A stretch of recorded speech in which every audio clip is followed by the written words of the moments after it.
Halo semua, salam sejahtera Malaysia. Tuan-tuan dan puan yang amat dihormati, selamat datang ke channel Fels Lifestyle. Terima kasih karena terus setia dan bersama di dalam channel ini. Apa yang berlaku selepas Muhyiddin disiasat? Apa yang berlaku selepas ucapan kontroversi Muhyiddin pada PRK Dun Nenggiri baru-baru ini pada bulan Ogos yang telah menimbulkan ramai uh, kecaman daripada ramai orang dan juga saudara-saudara menimbulkan ataupun telah membangkitkan kemarahan ramai orang sehingga ada yang membuat laporan polis. Setakat ini yang kita tahu sudah lebih daripada 30 laporan polis dan kita juga mendengar kononnya ada 300 lagi laporan polis akan dibuat. Namun itu tak pasti benar atau tidak. Namun saudara-saudara, apa yang berlaku? Ini adalah satu keputusan terkini untuk Muhyiddin yang dimana bagi saya ini satu perkara yang mungkin akan menggemparkan PN dan sudah pasti ini akan mengejutkan Muhyiddin Yassin sendiri. Ada yang tanya, adakah Muhyiddin ditangkap? Adakah Muhyiddin berisiko untuk masuk penjara sekiranya beliau didapati bersalah? Sampai ada gesaan agar gelaran Tan Sri Muhyiddin itu ditarik balik. Saudara-saudara, Muhyiddin disahkan hadapi pertuduhan akta hasutan di Gua Musang. Artikel daripada Malaysia kini bertarik 26 Ogos. Berkaitan dengan pertuduhan akta hasutan, apa yang saya dapat lihat pencarian melalui Google, di mana siasatan terhadap Muhyiddin dibuat mengikut Section 4 dalam kurungan 1 akta hasutan, di mana ini memperuntukkan hukuman denda sehingga RM5.000 atau penjara sehingga 3 tahun. Saudara-saudara, kalau perkara ini benar, adakah Muhyiddin Yassin berisiko untuk didenda RM5.000 ataupun penjara sehingga 3 tahun ataupun kedua-duanya sekali? Perkara ini disahkan Ketua Penerangan Bersatu sendiri, Razali Idris, ketika dihubungi Malaysia Kini. Mahkamah Session Gua Musang esok, katanya ringkas.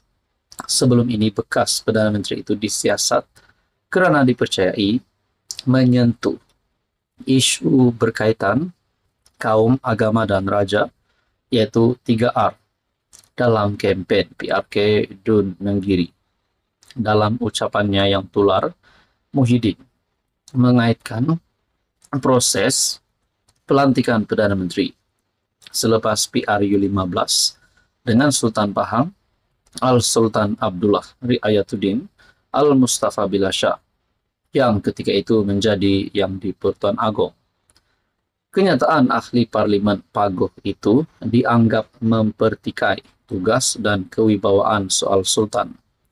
Ia mendorong banyak pihak membuat laporan polis kerana tidak berpuas hati dengan kenyataan tersebut. Satu daripada 30 laporan berkenaan dibuat oleh pihak Istana Pahang sendiri. Siasatan terhadap Muhyiddin dibuat mengikut Section 4 dalam kurungan 1 Akta Hasutan, Section 233 Akta Komunikasi dan Multimedia 1998, serta 504 Kanun Keseksaan. Pertanyaan, adakah dengan ini Muhyiddin berisiko untuk masuk penjara? Berisiko untuk hilang gelaran sebagai Tan Sri, berisiko untuk hilang jawatan sebagai Presiden Bersatu, dan juga sebagai pengerusi Perikatan Nasional. Penerapan disahkan Muhyiddin menghadapi pertuduhan akta hasutan di Gua Musang. Jadi, saudara-saudara, ini mungkin satu jawaban kepada Anda di luar sana yang bertanya, adakah Muhyiddin akan masuk penjara? Akan ditangkap? Setakat ini Muhyiddin Yassin, bekas Perdana Menteri itu akan menghadapi pertuduhan akta hasutan. Tuan-tuan yang amat dihormati, apa komen Anda berkaitan dengan isu ini? Sekian saja, teruskan bersama di dalam channel ini. Halo semua, salam sejahtera Malaysia. Selamat datang ke channel Fels Lifestyle. Tuan-tuan dan yang amat dihormati, terima kasih karena terus setia dan bersama di dalam channel ini. ada satu persoalan yang timbul, di mana ini adalah berkaitan dengan kerajaan dan juga gabungan di dalam kerajaan perpaduan, yaitu kerajaan PHBN hari ini. Adakah status Pakatan Harapan dan Barisan Nasional hari ini dalam keadaan yang baik? Adakah pemimpin-pemimpin daripada UMNO, Barisan Nasional, dan pemimpin daripada Pakatan Harapan sedang menjalankan hubungan yang baik? Mungkin ada yang sudah mendengar berkaitan dengan kenyataan Zahid dan juga Tokmat, bahkan Akmal Saleh pun ada menyentuh berkaitan dengan isu bergerak solo ataupun tidak. Nah, saudara-saudara, mungkinkah UMNO lebih baik bergerak solo ataupun mungkinkah lebih baik UMNO bersama-sama dengan PH untuk menghadapi pilihan raya umum ke-16? Berkaitan dengan ini, adakah UMNO mempunyai rancangan untuk menjatuhkan Anwar? Kita pun tak tahu. Satu perkongsian daripada Syahbudin bertarik 25 Ogos.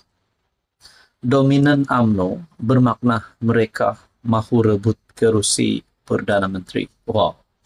Adakah UMNO sebenarnya mahu menjerat Anwar? Adakah mereka sebenarnya yang mahu memegang jawatan sebagai Perdana Menteri, sebagai pemimpin paling teratas di dalam kerajaan hari ini? Sedangkan kita tahu jumlah kerusi ahli parlimen UMNO ataupun BN memang tidak mudah untuk mereka menjadi kerajaan.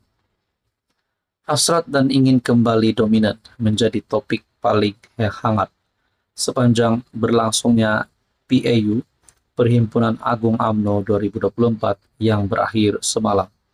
Sama ada di dalam atau di luar Dewan Mesyuarat, dominan adalah perkataan yang hampir tidak lekang diperkatakan. Kalaulah UMNO tidak menang PRK Nenggiri, baru-baru ini ungkapan dominan sudah pasti akan kekal tersembunyi di Gua Musang. Hanya kerana menang di Nenggiri, berdentam-dentuh pemimpin UMNO mahu parti itu kembali dominan. Apa sebenarnya dominan yang ingin dihasrati oleh UMNO itu? Mampukah ia dicapai? Dalam hal berkaitan, Presiden UMNO Ahmad Zahid berkata, memberi amaran kepada ahli-ahli parti agar mengetepikan perbezaan dalam usaha memperkuatkan parti supaya ia kembali menjadi dominan pada PRU 16. Untuk jadi dominan semula, tak ada orang lain boleh bantu kita. Kita mesti bantu diri dengan memperkuatkan parti kita sendiri, katanya. Ketua Pemuda UMNO Akmal Saleh pula tidak mahu Parti Melayu itu selesa dengan situasi semasa, yaitu sekadar menjadi pelengkap kepada kerajaan perpaduan. Sebaliknya, beliau menegaskan UMNO perlu kembali menjadi dominan dalam landscape politik tanah air. Teman-teman, dalam perkongsian melalui Syahbudin, apakah Anwar tidak menyadari dominan UMNO itu boleh mengancam kedudukannya? Dalam hal ini, pandangan Johari Ganih ternampak lebih realistik, yaitu UMNO memerlukan 2 atau 3 PRU lagi untuk mampu kembali dominan. Itu pun jika UMNO benar-benar sedia untuk berubah. Teman-teman, apa komen Anda berkaitan dengan isu ini?